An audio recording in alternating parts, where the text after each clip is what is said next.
This podcast is a part of the Carbon Almanac network of podcasts. Hey, Gen C Changemakers. This is Generation Carbon, the podcast where kids like you help grownups like us save the planet. Gen C Changemakers, we'd love you to get involved. If you'd like to submit your super scientific findings in a future episode, we need Gen C science-minded story reporters on the climate case. Have your grownups visit carbonalmanac.org/kids to sign up.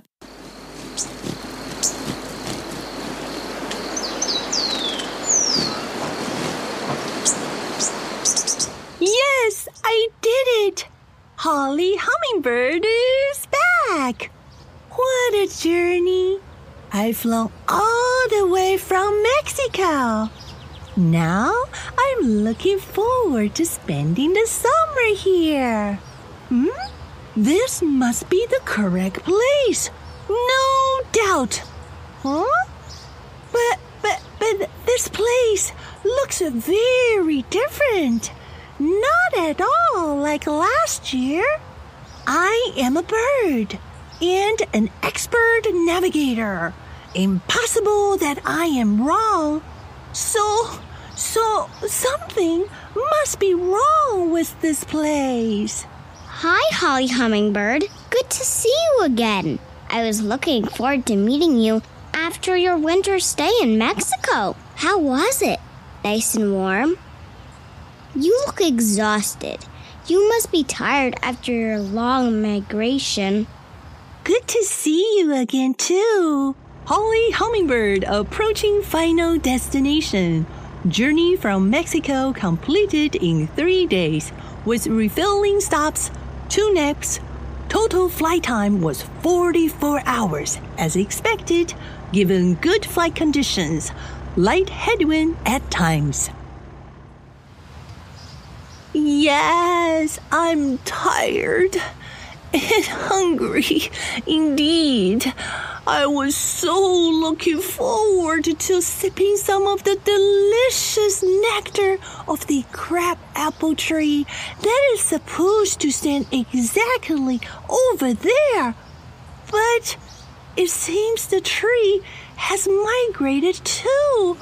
And what is this big thing that has moved in and has eaten everything? Oh, that thing? It's an excavator. They've cut down the trees here to build a parking lot for the new store over there. A what? A parking lot. You know, an asphalt surface where people can park their cars. A parking lot? But are there already plenty of parks for cars around here?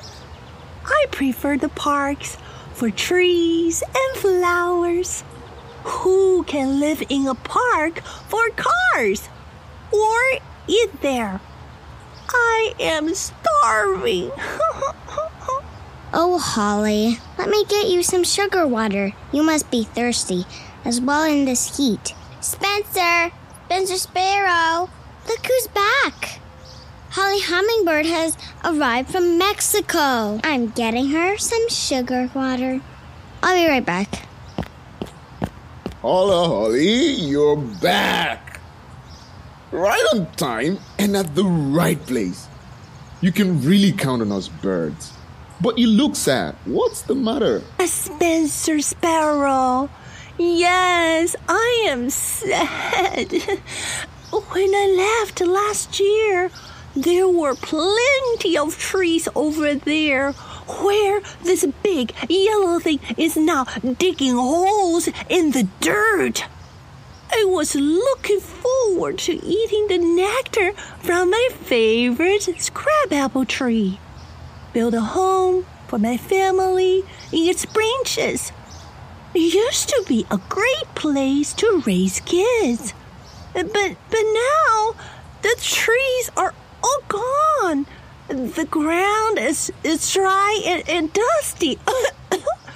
What's a little bird to do? Yes, Holly, I'm sad too.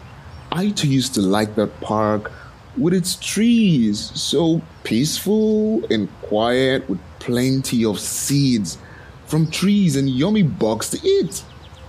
I've moved over here now, closer to Edie's school. The school is an excellent place to find breadcrumbs and other delicious bits of food that the children drop from their snacks. Well, let's stick around. Maybe we can find something there for you as well.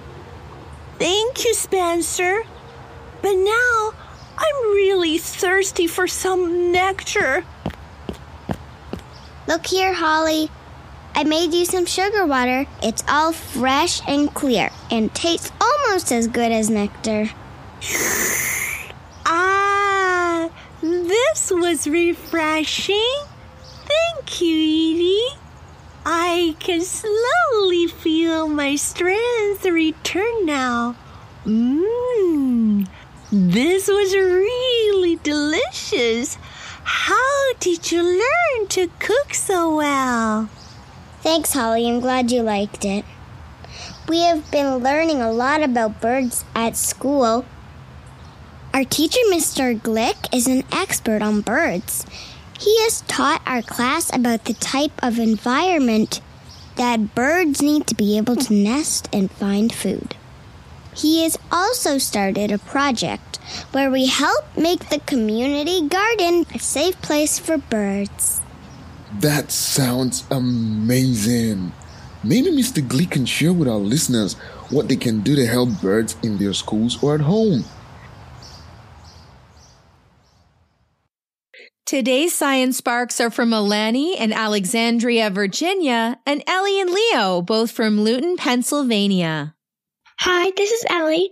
I was wondering if you could tell me if warmer weather birds that generally live in places that have warmer climates, and they migrate to colder climates. If those places with colder climates are warming up, how would that affect those birds? Thank you. Hi, my name's Leo. I'm from Luton, Pennsylvania. I'm wondering, water can carry trash into stuff like rocks. You can block water and only a little bit of water can get through. I'm wondering, how does that affect birds in the water? Thank you. How do birds find their way every year?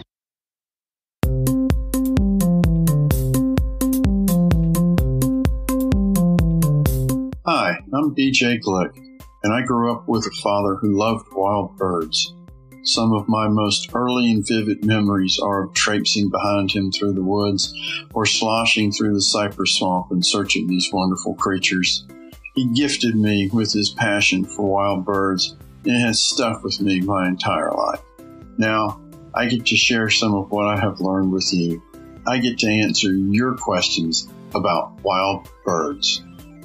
Birds find their way home every year by using some of the same things that you might use by trying to find your way home. They use streets. They use buildings and towers that people have made. They use trees. They use rivers and lakes and ponds as they fly over and they recognize them. They use the position of the sun. And when they're flying in the day, of course. At night, where a lot of birds migrate, they don't have the sun. So they use the Earth's magnetic field. Isn't that amazing? They can see it. Well, at least we think they can. We're not real sure. See, we don't know everything about how birds do this. But that one ability, that amazing ability to sense and use the Earth's magnetic field is still very much a mystery to us. Maybe someday you could puzzle out how they do it. Thanks a lot.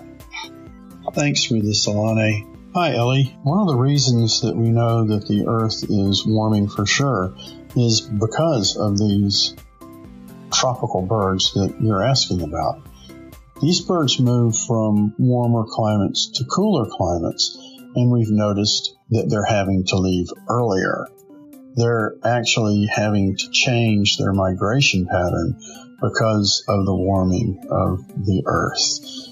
They do this because the seasons have changed enough to cause the plants to bloom earlier.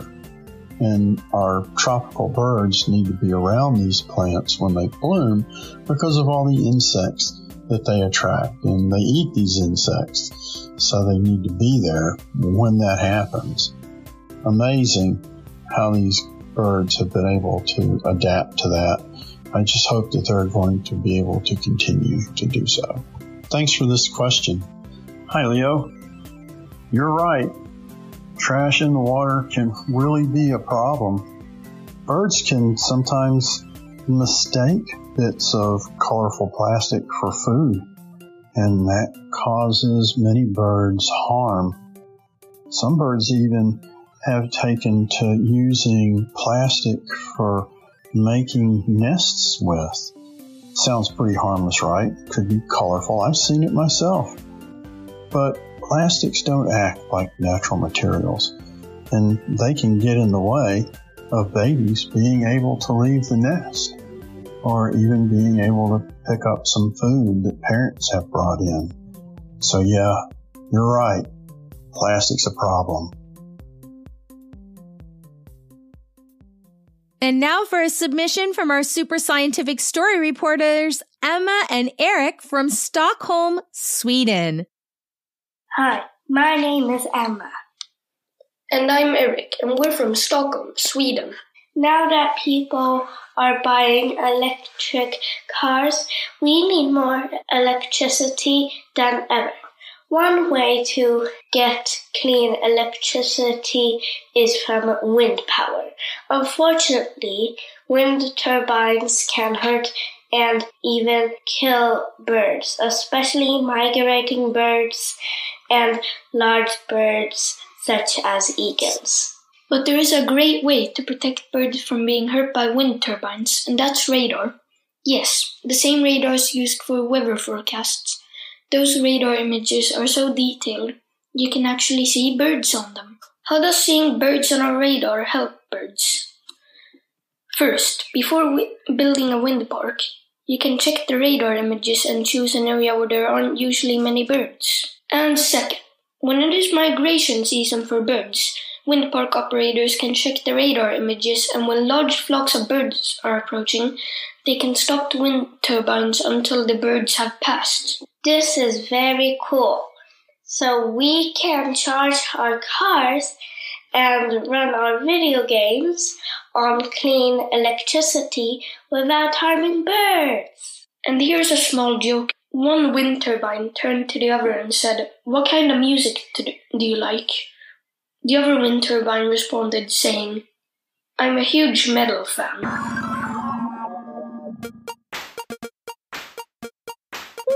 Wow, Edie! This community garden is amazing! A safe shelter and beautiful flowers with delicious nectar. My new favorite place. Yep, mine too. All the bugs I'll be able to find here. Thanks, Holly and Spencer. I like it too. And now that more people have learned how to make their gardens bird-friendly, I'm sure there'll be even more trees in this neighborhood next year. Today's action plan is make your garden bird-friendly. Plant some flowers that attract birds, offer perches and some water. You can even fill a feeder with sugar water for friends like Holly Hummingbird. Creating a hummingbird-friendly environment is as simple as offering a little water, a few flowers, some perches, and a feeder filled with sugar water. If you've got the time and the space, there's even more you can do. Make sure to find native blooming plants to put in hanging baskets, along with vines and flowering trees. Get in touch with your area's native plant resources by contacting your state's Agricultural Extension Service. Finding and leaving some dead sticks on bushes and trees make great places for hummers to perch. Encourage your friends and neighbors to do this also. You could maybe even get your school to help out by making a hummingbird-friendly garden. And remember, even one plant helps loads. Hummingbirds return year after year to the same feeding grounds that they were born in, and they will also stop at the same feeders on their journeys to get there. If temperatures are getting warmer, this could create a situation where flowers are past their bloom when the hummers arrive. So here's where you can come in and save the day.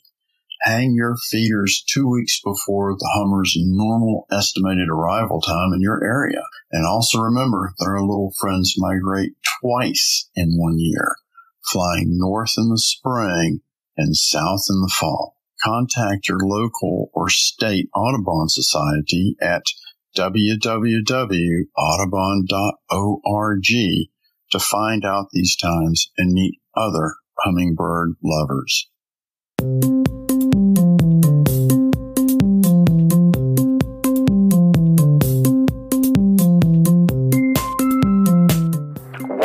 Life look like in 2050?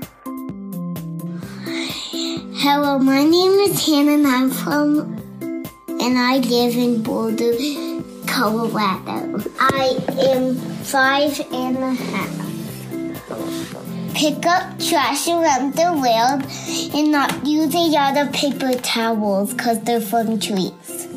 Let's not leave trash around so animals don't get sick.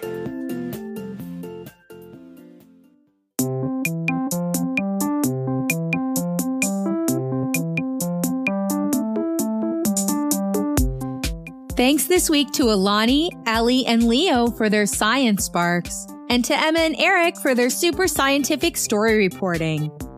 Thank you to Hannah, who let us know what she thinks life in 2050 might look like. Also thanks to BJ Glick for teaching us about birds migration and how climate is affecting our feathered friends. If you'd like some more activities, experiments, and to learn more ways that you can help the planet, download our free ebook at thecarbonalmanac.org/kids. And for more conversations about carbon and how you can help, head over to thecarbonalmanac.org. There are other podcasts in the network for grownups and lots of fun resources for Gen C Changemakers like you. It's a scary topic, but we've got you covered because together we can make change happen. Be sure to subscribe and we'll see you next time. Until then, let's change the world, Changemakers.